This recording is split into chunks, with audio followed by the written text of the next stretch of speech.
Alright, with that, I am going to start. Hello, everybody. Welcome back to Tripod. This is working title an aux cord session. I'm not sure what to call these yet. These are basically extra episodes that we upload only to YouTube. And this is our start-off, jump-off part for 2021, where we talk about our favorite music released in 2020. With me today are...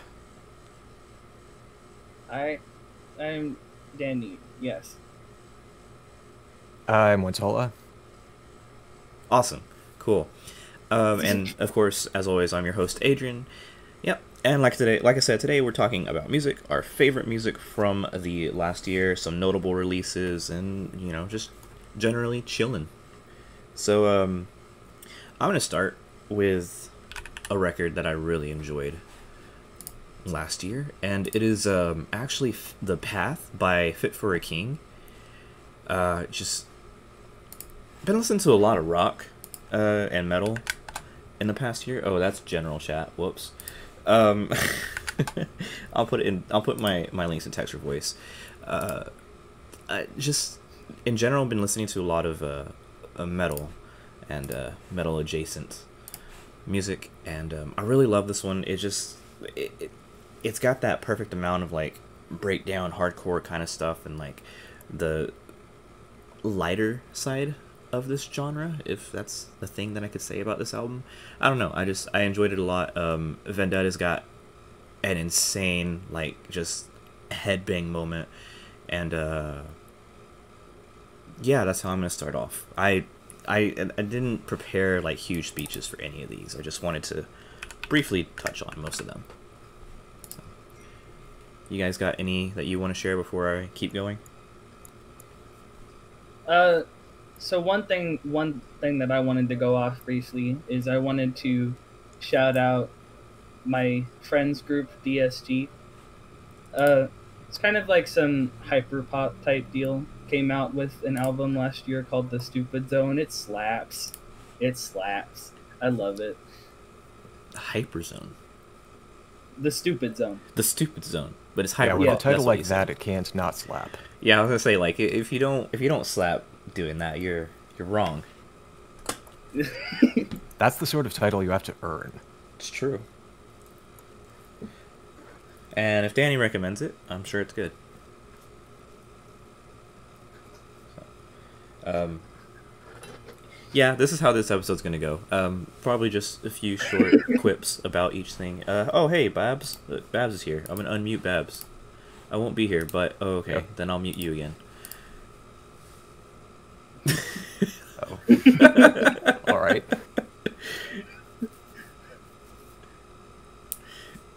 Okay. Yeah, I kind of predicted that it's going to kind of go this way. It's just so much easier to write this stuff down than it is to sit here and talk about all this stuff, and I'm perfectly okay with all of that. So, Tola, do you have one that you want to share? I'm kind of thinking we're going to go round robin and share one at a time. Yeah, fair enough. I've got one that I'm saving for later because I'm pretty sure somebody's going to cover it eventually. But like, one other album I really liked this year was "Nothing Is True and Everything Is Possible" by Andrew Shikari. That's one thing. It's nothing is true and everything is possible. It's not like a double album or something. Andrew Shikari still making music? Yeah, Did new not album know last that. year. Hmm. Did I say this year?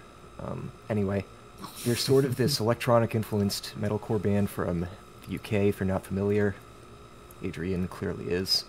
A lot of bands are doing this now, but they sort of lean on the more raw, garage, I guess, side of EDM. So not like this squeaky clean Linkin Park core thing that other bands are doing. And some bands are really getting a lot of mileage out of that, but they're kind of the opposite of the new Bring Me the Horizon, actually. Like, they're sort of moving in a more pop experimental side, more pre-2010 dubstep, I guess. Very experimental. There's this one song, "Waltzing Off the Face of the Earth," where Rao Reynolds, the lead singer, just starts gradually losing his mind over stuff like flat earth conspiracy theories, fake news, climate denial, until he just gets to the point where he's screaming the title of the album over and over what's basically circus music. So, yeah, that's 2020 in a nutshell right there. Whew. That was an experience, and I haven't even heard the song yet, so it's actually a pretty decent sign. They actually cover a surprising amount of stuff. Oh, yeah? I kind of get the feeling the Boris Johnson min hasn't been great for them, but they've kind of been turning inward and writing songs about, like, feeling under pressure to constantly be advancing yourself, or about how hard it is to challenge your own assumptions about the world. There's a song about the stuff that gay and trans people put up with. Rao said that he's been doing some David Bowie karaoke, and that's been paying off. He's a much better singer than he has been in the past. A lot of cool harmonies and backup vocal arrangements, and, last but definitely not least, hella vaporwave cover art. Yeah, I was gonna say I actually really enjoy this cover art. It's quite pleasant. Aesthetic. Okay.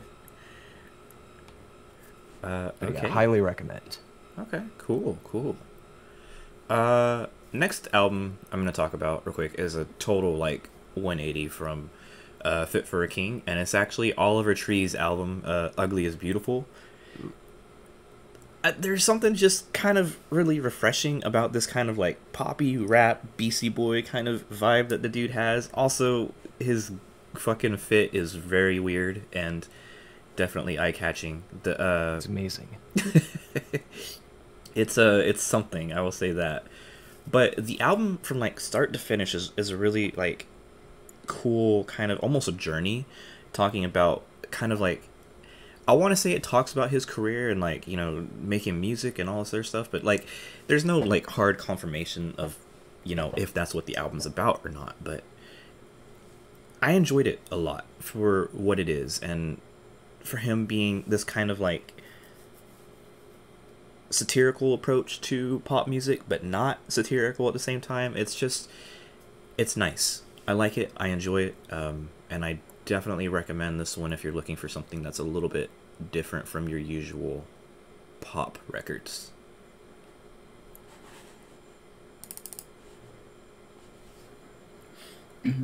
So the second one that I'm going to go over is, I think it was the first album of 2020 that I actually had my eyes on, and that was Loathes I Let It In and It Took Everything. Yes.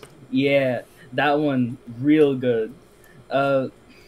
It's the combination of like the metalcore and the shoegaze.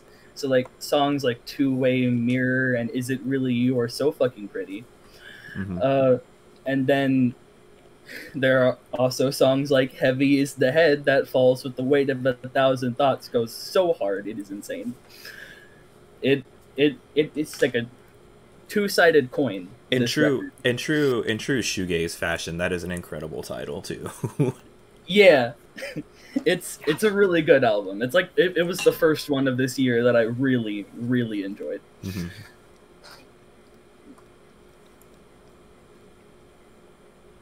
Yeah, they're just tuning insanely low on that album. And they're not even using really like 7 low. or 8 strings. Yeah. I think they're just tuning like that low E string way down. I looked up some of their tabs, and I think they're down tuning all the strings a bunch, but like they're not stepping up to a 7 or 8 string or anything. It's just, yeah, I can't do that.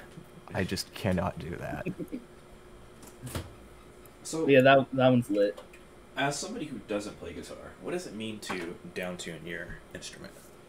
You tune the strings lower than you normally would.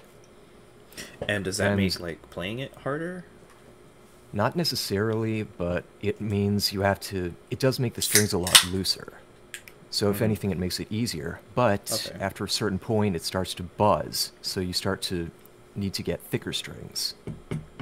I see. Okay. And that can cause all sorts of problems. So it's more like a technical aspect to playing rather than a skill-based. Yeah. Yeah. Okay.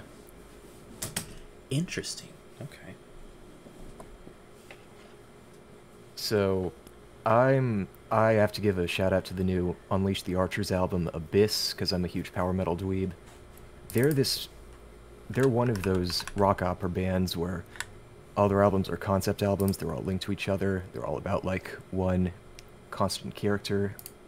The album before this one, Apex, was unusually good for a power metal album. Extremely good songwriting and musicianship, really tight playing, but what made it interesting to me was the story. It's more of a cynical take, I think. At the end of the day, it's an album about having to do things that you don't want to do for somebody that you don't like. And if you really boil it down, the last song, the title track, is a big, epic 8-minute song about getting a good night's sleep after a really shitty day. This is the flip side of that. Not going to spoil the story or anything, but it's a lot more upbeat. I love how they ended it. It sort of pulls the story back out of that pit of despair. Kind of ironic considering it's called Abyss and the last one was called Apex, but sure, I'll take it. Songwriting's on the same level, but it's a lot more diverse. You've got the typical fast, heavy stuff with Britney going, yeah, at the beginning. Okay. You've got a big, cheesy 80s arena rock song towards the end, which happens to be a duet, of all things. They're just belting their hearts out, and it's so precious. They literally say the power was in you all along once, so I guess the real archers we unleashed were the friends we made along the way. Ah, okay. Faster Than Light is basically a Dragon Force song with a big-ass major key chorus, and I think my favorite song on the whole thing is probably Legacy. I've seen a lot of people agree with that. Very slow progression, sort of more progressive arrangements, lots of really, really thickly layered backing vocals. I think that's kind of Devin Townsend type sound. Mm-hmm. I don't think he was involved with producing the album, but like, who knows? So that's that. Interesting. I really enjoy this artwork too, actually. It definitely gives me heavy Dragon Force vibes, some Flash Gordon stuff too. That's really kind of dead on. Yeah, it's nice. It's got that. Oh, who is that artist? Is it Frank Vanzetta? Frazetta, the Conan artist. Yeah, that's what it reminds me of. Yeah, Absolutely. very cool stuff. The next album I'm going to talk about, and I think this is kind of outside of a lot of people in Tripulse, but I don't know. We have some rap enthusiasts in the server as well. I'm going to talk about Logic real quick, and I'm going to talk about his album No Pressure. As we all know, another year, another Logic album, but he's very, very on the nose that this is it. This is the last one. He's done after this. That's his message throughout this whole album. And I gotta say, No Pressure is like the ending that an artist deserves in their career and doesn't always get to come to that point. And it's weird because it almost feels like he wrote this album before his first one came out, which would be kind of unbrand for Logic to begin with anyways, because all his albums are like that. He has notebooks on notebooks that he just kind of had sitting around, and he made music as fast as he could, and got it out as fast as he could throughout his career. And of course, No Pressure is a direct, kind of a balance to his first album, Under Pressure. And what's interesting to me about this album is like it really shows his development from where he started to how he is now, how he's tired of the music industry and the rap game, and he just wants to focus on being a dad now, which was never part of his plan, never something that he had considered his life kind of turning into, and talking about he's made it. He's at the top of where he thinks he can be, and there's just nothing else for him to talk about. And I mean, like, there's just it's this interesting balance between like him saying he's done and like me like feeling that, like agreeing with that, saying that, you know, like I think that this is a good album, and at the same time it's nothing like any of his other work. It doesn't slap as hard as, you know, something like The Incredible True Story or Bobby Tarantino. It just I don't know, it's weird because I want to like it. I really want to like it, but at the same time it's very hard for me to like it. And that's not always a sign of a good album, but in this case I do think it is thought-provoking. It makes you want to like it. Right. And he, like I said, he's got references all the way back to Under Pressure, some stuff talking about Bobby Tarantino, some stuff talking about Incredible True Story. It's edited or produced by No ID, who is the same guy who produced Incredible True Story. It's got, you know, kind of callbacks to the Aquarius 3 storyline that's in Incredible True Story. He talks about his very, very early work, like a 2005 like mixtape that he had. And he's also got this sample of this TV producer whose name I never remember, but it's a TV producer from back in the 40s, 50s. No, oh god, I'm gonna get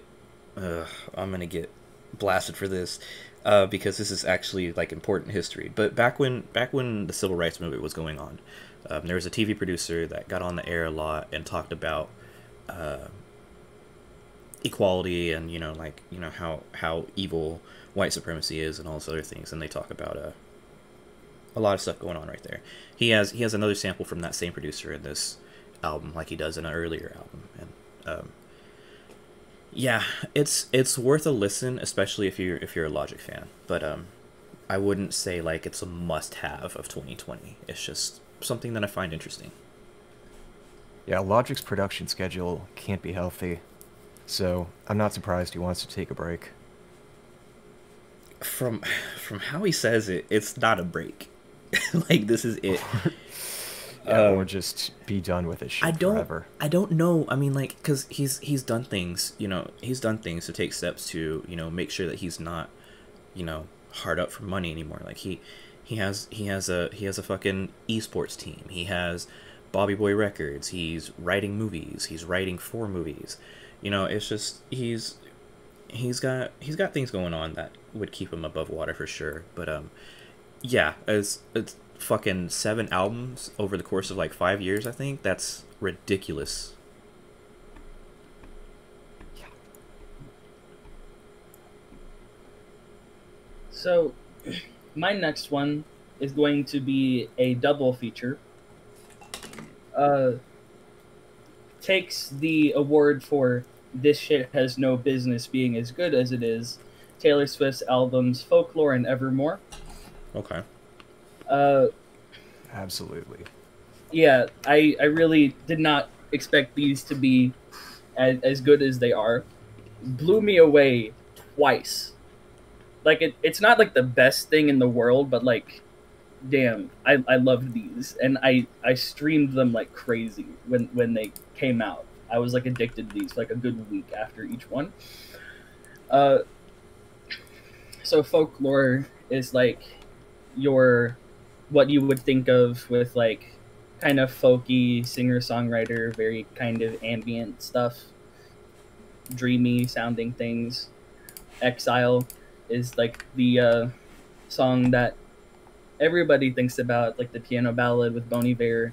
That one's really good. August is my favorite song off the album. That one is just breathtaking every single time I listen to it. Betty, really good, like acoustic, almost a country ballad, which I would not expect to have heard from Taylor in 2020. It's really good all around. And then Evermore kind of elaborated on that by adding some more like conventionally indie sounds. Like there's some piano. Well, there's piano on the other album, but like, okay, there's like some more like kind of rock drums some songs have like some drum machines or some like distorted synthesizers. You wouldn't normally hear that shit, right? Right. Some of the songs on Evermore are even in like weird time signatures like 5/4. I think after being in quarantine for an extended period of time, she's like, I'm gonna do me. I'm not making any compromises anymore. Worked with Aaron Dessner of The National on both albums. It's not something that I expected to hear in 2020, and it was a very pleasant surprise. I think we're going to be getting a lot of that going into this year too. It's like with just everybody just basically being cooped up at home, they can do whatever the fuck they want. You know, they have all the time in the world. They have, I mean, there's no pressure to tour, so it's like you got to make something cool. You got to make something that people want to listen to, and you got to make something that appeals to headphone users very specifically, because you can't just hit them with, and this is more a comment on dubstep and EDM, but you just can't hit them with the loudness war anymore. Like, you got to be a little more creative. Right, because it's not going to be played on big venue speakers. Right. On the other hand, that means you can use like lower sub basses and shit. Yep, that's true. And yeah, but I think we're gonna see some really interesting stuff going into this year, just because. Do something you want to do. Make up for it with quantity and quality instead of mass appeal. Oh yeah. So we're gonna start seeing that from not only just like, you know, EDM producers. We're gonna see that from big artists too. I think Halsey the other day was talking about some music that she'd been working on, and we're gonna see it from multiple people. You know, big producers. She's been getting involved with Bring Me the Horizon. I've noticed. And talking about Bring Me the Horizon, sorry, I'm gonna skip over you real fast, Wontolla. I'm not gonna talk about no problem. Bring Me the Horizon's album quite yet. I'm actually gonna talk about something that just completely left field blew me away, and I think everybody here can probably agree with me. Let's talk about I Disagree by Poppy. That is the album I was saving for last in case someone else wanted to cover it. Okay, cool. Well, I mean, we can talk about it at the same time. Absolutely. I can't put this into words. Like, I really need to sit down and think about this, but by God, what a fucking journey this artist has been on. Going from her hyper fucking weird pop to this, like, fucking I Want Chocolate, baby metal kind of vibes. Oh man, I can't. I want chaos, chaos, chaos. Yeah, dude, like, it's just. Poppy chose violence. Poppy chose violence. It's like, fuck being the bigger person. I'm gonna start biting people. Oh yeah, Sorry's in chat right now. I'm gonna set some damn record executives on fire. Bro, this album is fucking insanity, dude. Like, there's not single... the weird ARG girl Poppy. Yes. There is not a single second on this album where I'm just not blown away by... I can't credit all the creativity to her, but she's definitely, like, taken a huge risk in making this album going from what she was making before. Oh, definitely a must-have of 2020, for sure, in my opinion. Does anybody else want to add to that?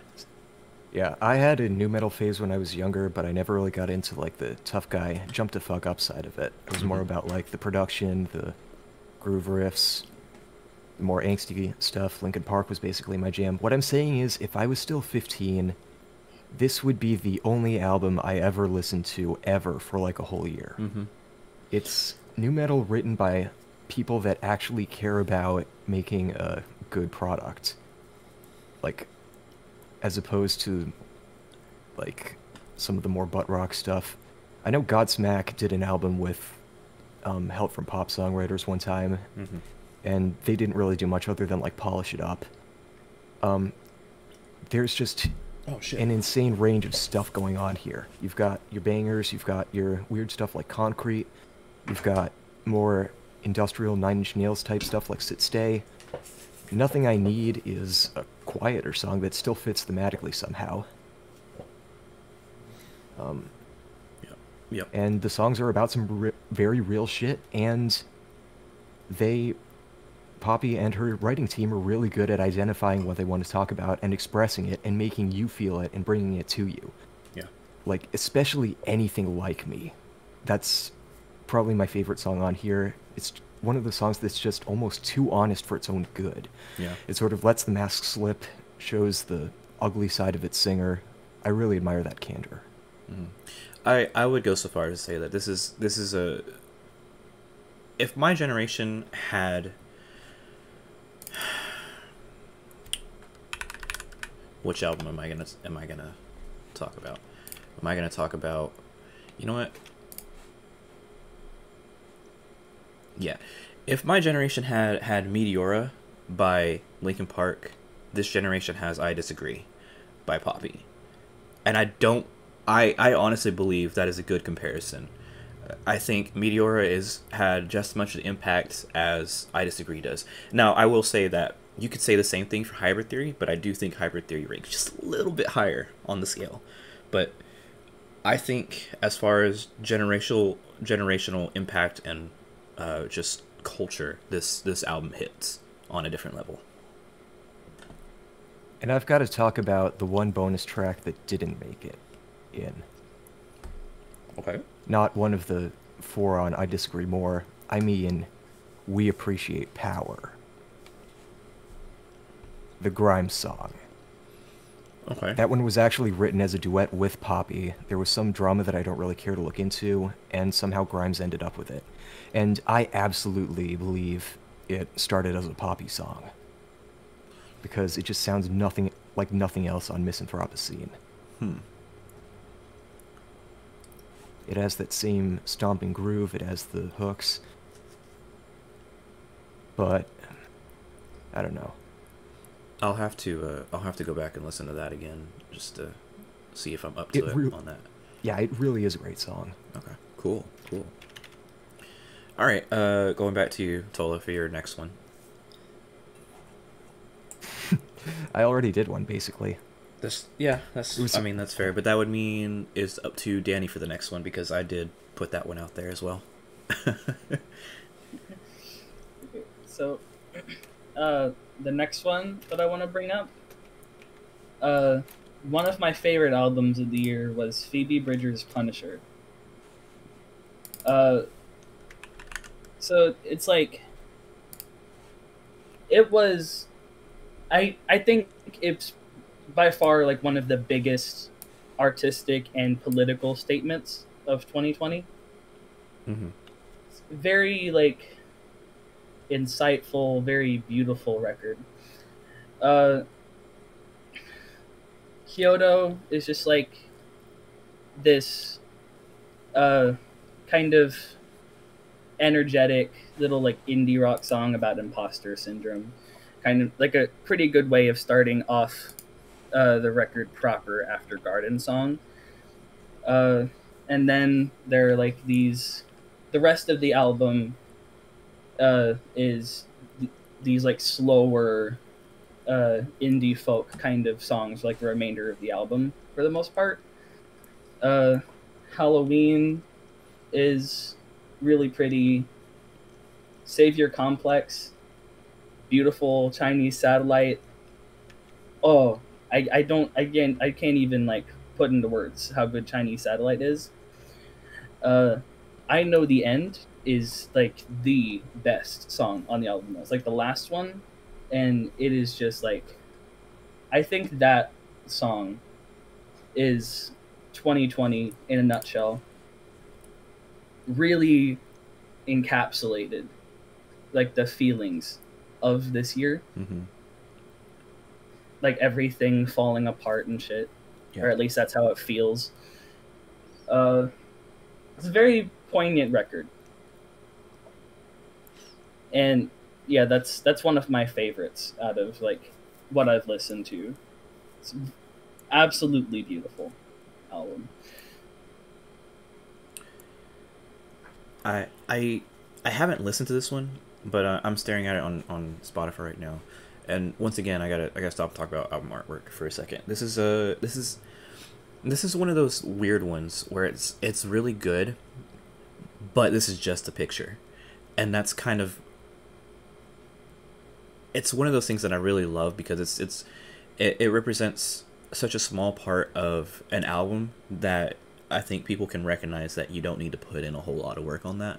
And I know that's like a super like stretch and superficial kind of thing to say about any record, but I do think that it kind of reflects a lot of artistry sometimes when people kind of not phone it in, but just do something real simple. Just go out to a location, shoot a shot, maybe do a little editing.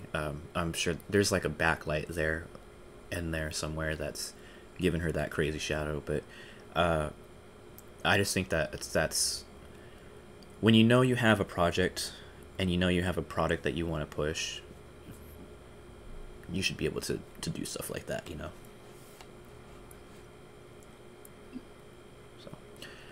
So last thing I'm going to talk about, as far as, you know, just like things I want to just talk about on the podcast versus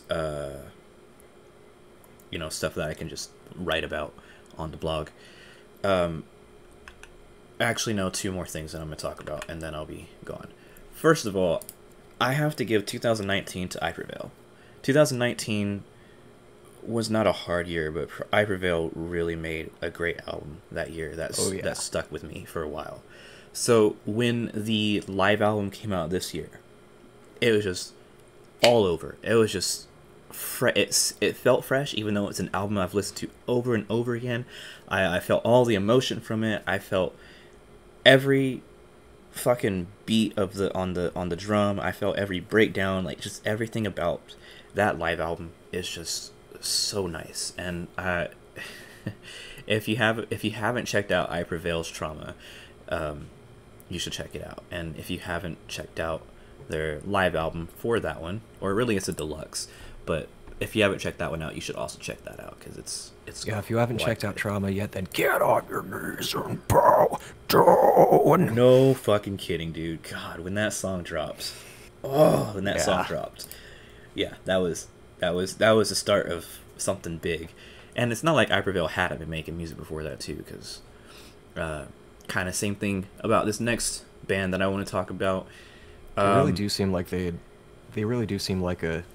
typical great live band. Like, yes. There's just a lot of energy on the album that doesn't really feel like it gets like they can convey it fully. Mm-hmm.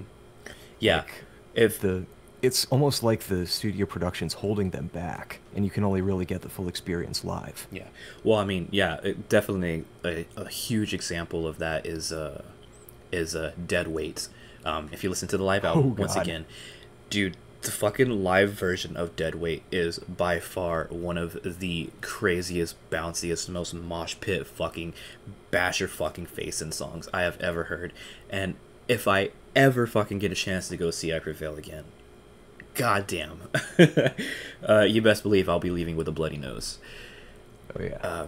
But moving on from I Prevail, I want to talk about another band that's been around for quite a while, and I just feel like hasn't really gotten their comeuppance yet. But God, if I don't think that they don't deserve it this year.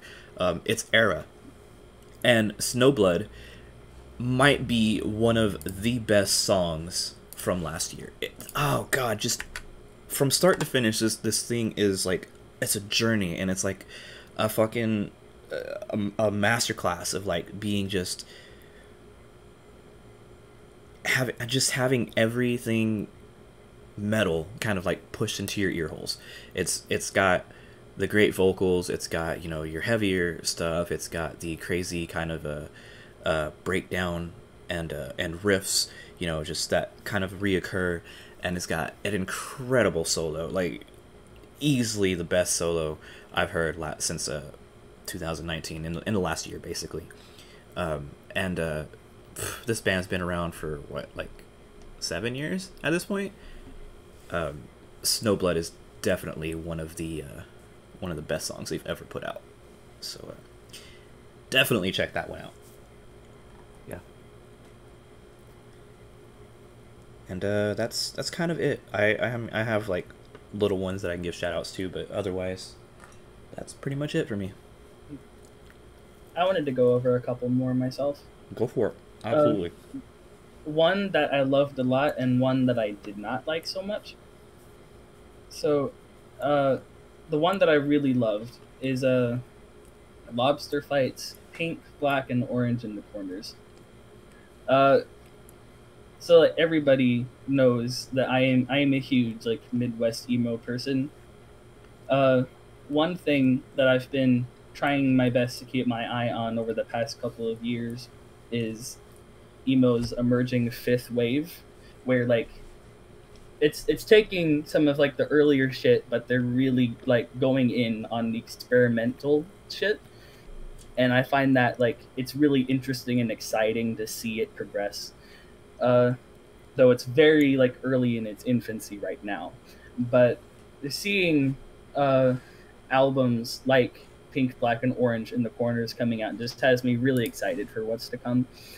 Uh, it's like they take a lot of cues from bands like the Brave Little Abacus. That like it's very clear when you like listen to the album. There's a lot of inspiration from the Brave Little Abacus, but like there, this band has a lot of potential. I really love this album. It's really noisy. It's really twinkly. There's lots of synthesizers. It's really pretty.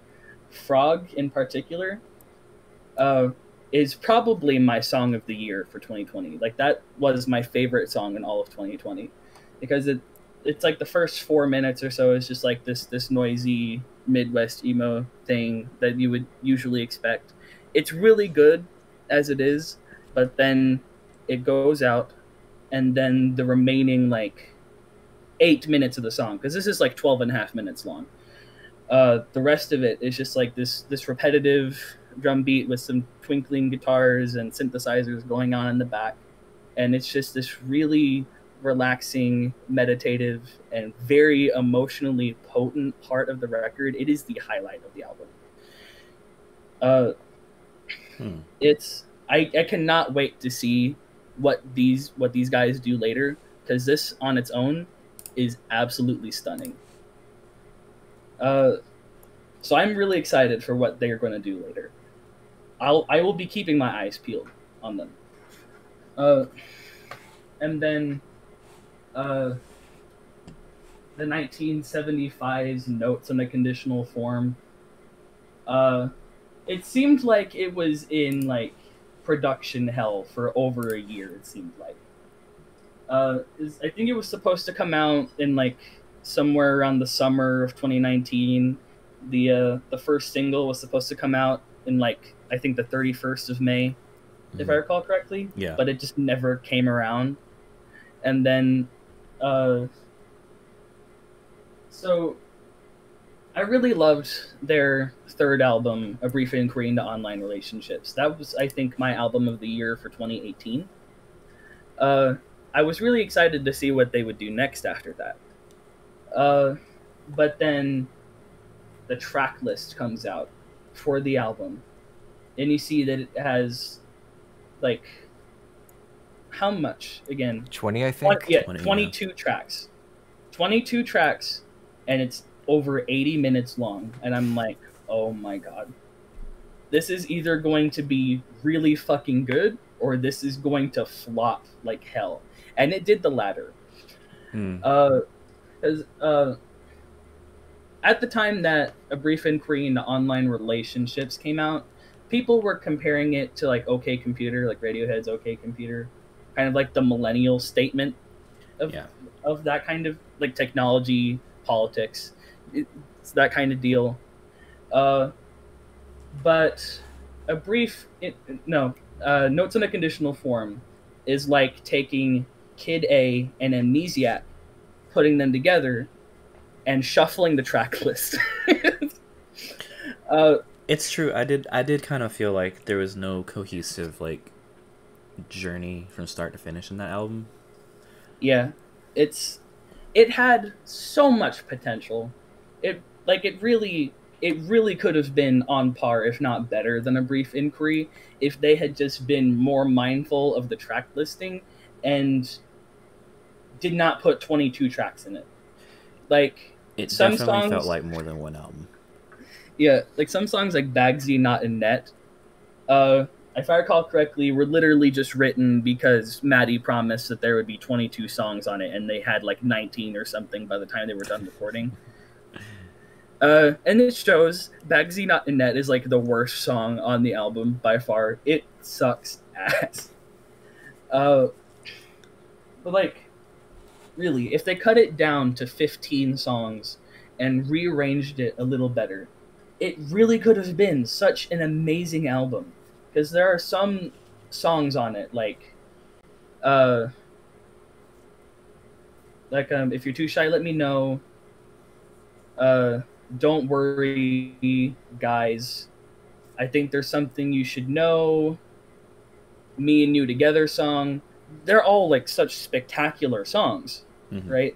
Like, but the fact that it's really baffling how I can say that some of these songs, like, in a vacuum, are like absolutely perfect, 10 out of 10 songs, but the album as a whole is so fucking bloated. It's so disappointing. It's fatiguing. Yeah. Yeah, there's definitely a limit to what you should put on an album, as well as, you know, creating something that's, you know, long and thoughtful, and, you know, just there.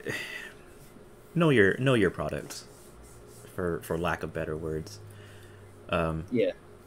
I definitely agree with that with a lot of things. Well, at least it's not that 2-hour, 37-song Dream Theater album.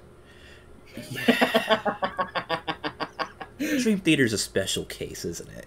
It's there's something else, I'll say that. Them and The Who. Although The Who kind of pulled it off a little bit better. Yeah. Okay. Anything else you guys want to talk about? This feels like it should have been an obvious one, but I haven't seen anyone talk about it. Like, not even a single person. Obsidian by Blue... Not Obsidian. Quartz by Blue Stalli. I had a Blue Stalli phase, and I just kind of fell off of it. I completely forgot about Blue Stalli, honestly. Yeah, I think that's why nobody's talking about it. Yeah. It's like that whole fixed type of electronic rock, it feels like it's been out of the popular style. Whatever. Yeah. Style. That out of word. Stalli? Style. Stop confusing me. I'm already Out of Stalli. Oh my god, wait hold up a second. Fucking 2020 Quartz, 2020 Copper, 2021 Obsidian. What the fuck? That's why I said Obsidian earlier. He dropped 3 albums in the span of like 4 or 5 months. Holy shit. Oh my god, okay. Each of them's a different style. Personally, I like Quartz the most because it's the most experimental, and it really captures something that I think very few artists really try to do. And that is, like, instead of going for a certain genre, go for a certain mood. I think Blue Stalli, who's just one person, Brett, I think Brett has a really solid understanding of what he wants to sound like and what kind of mood he wants to evoke. And that is why pretty much every song on here is a different genre. Okay. Yeah, try it. There are synthwave songs, there are sort of industrial down-tempo stuff. There's nu metal, there's thrash, there are parts that I would honestly call black metal, and no two songs sound exactly the same. There's a huge variety of vocal styles too, and arrangements, but it all sounds like it's the same album. That's actually quite an accomplishment, to be able to kind of have that range and still, like, have that cohesiveness. So high praise. I'll definitely be looking into that. You got anything else? I gotta say something about that Six Impala album. Oh, the Six Impala record. We fucking love you to death. Or whatever. Yeah, we fucking love you to death. Like, Teeth hurting juice. Just Teeth hurting complete juice. insanity from start to finish. yeah, that album's fucking crazy. I love the visuals they did for the last song, too, on YouTube. Yeah. Where it's just one guy with paint open. So, we're talking about WFLYTD or whatever it Yes. is, right? Okay. Yeah. Because I didn't realize, but there's a fucking Nightcore version of this album too. Oh, there is. Yeah. I hate every single one of these fucking song titles. I hate every single one of them. There are some songs that are trying to make you hate them. Yeah. Well, like, no, I mean on the Nightcore one, because they replace like half of the fucking vowels with numbers. The song "Tying Bows to Each of Your Teeth," like what? Because it's literally just like it's literally harsh noise with uwu speak in the back. Honestly, I don't know how to feel about that. Cursed _ album. Honestly, .mp3. that's kind of my thing. That's the thing, but there's something else going on here. There's some sort of world building going on that makes sense if you listen a little more closely to the last song. This album takes place, I think at least, in a world where people's teeth are harvested for something or another. I don't know what, but it is a teeth-driven economy. Or possibly religion. So what you're telling me is that Six Impala is making the rewrite of Repo Man. Yes, but with teeth. With teeth. Actually, that'd be kind of cool to see like a band like this make a musical. That'd be kind of interesting. Okay. Especially if it involves dentists drilling your teeth out while speaking in uwu speak. We have yet to see on that one. Okay. Cool. One more thing. Yeah, go ahead. Absolutely. Fuck Omni. What? All my homies hate Omni. What? Yep. I haven't listened to this album, so Omni was one of the... Well, they're 5 Impala now. Oh, I see what you're saying. Yeah. Okay. I feel that, I guess. I think. Maybe. I'm not sure. I think grooming was involved. Ooh. Yeah. Ugh. Yeah. Yeah, so fuck shame. Omni. Shame. Yeah, shame about one of my favorite bands from last year as well. Fucking... I really liked Beautiful Oblivion. Oh, God. No. Fuck. Yeah. Anyways, I think that's not a good ending for the for the podcast, but I think that's where we can end it. But real quick, I want to give a shout out to a company who just produced an absolute shit show of a video game. CD Projekt Red, you did almost nothing right with your game, but by God, does the music slap like a motherfucker. You're gonna talk about Pon Pon shit, are you? No, I'm not gonna talk about Pon Pon shit. Not specifically. If I'm gonna talk about anything specifically, it's gonna be The Refused, moonlighting as Samurai. Dude, I need more of it. I need The Refused to become a political band. I need them to bring in fucking Tom Morello. I don't fucking do it. Just give me more of that shit, because fuck, it's good. It's so good. Yeah, if you have a chance, check out the Samurai songs that are on Spotify. They're not in an EP. You have to look at all of them as singles. The Refuse is credited on every song, so you can find it through them too. And yeah, just Cyberpunk in general did a really good job last year of making a lot of good music, both like, you know, kind of the radio music, but also the music that's in the game. It's very pleasing to listen to, and if anything good came of that game, it was that. I would go so far to say that it is a Doom 16 praiseworthy. So that's it for me. You guys got anything else you want to say? I think I said all I can say. I feel like we got a good range of music, actually. One more thing, as long as we're talking about game soundtracks, I just want to give a shout out to somebody whose name I didn't know until this year, Darren Korb. The guy that did the soundtrack for Hades, some of the singing on the soundtrack for Hades, and voiced the main character. Jesus. That's crazy. Oh, yeah. So apparently he works with Supergiant almost exclusively. Interesting. Okay. Very cool. Okay. Yep. Best game of last year, by the way, in case anybody's listening to the music podcast and you want to learn to know about video games. Hades, best game of the year. Yeah, right. My display name in Discord right now is Thanatos Fancam account. Yep. Everybody in Tripulse loves it. You'll probably love it. Anyways, thank you guys for listening in. Thank you too for showing up and giving your opinions. And if you want to give a quick outro, shout out to yourself, go for it right now. Or don't. That's fine too. I make noises. Tolla makes noises. You can find him at Wontolla. Is it just at Wontolla on Twitter? At I am Wontolla. I am Wontolla. Okay. And Dani, I don't know if Dani actually wants their Twitter out there, so I'll leave that one. Yeah, maybe not. Yeah. Okay. Yep. Thank you everybody for listening, and we'll see you next time. Bye. Yeah. Cheers.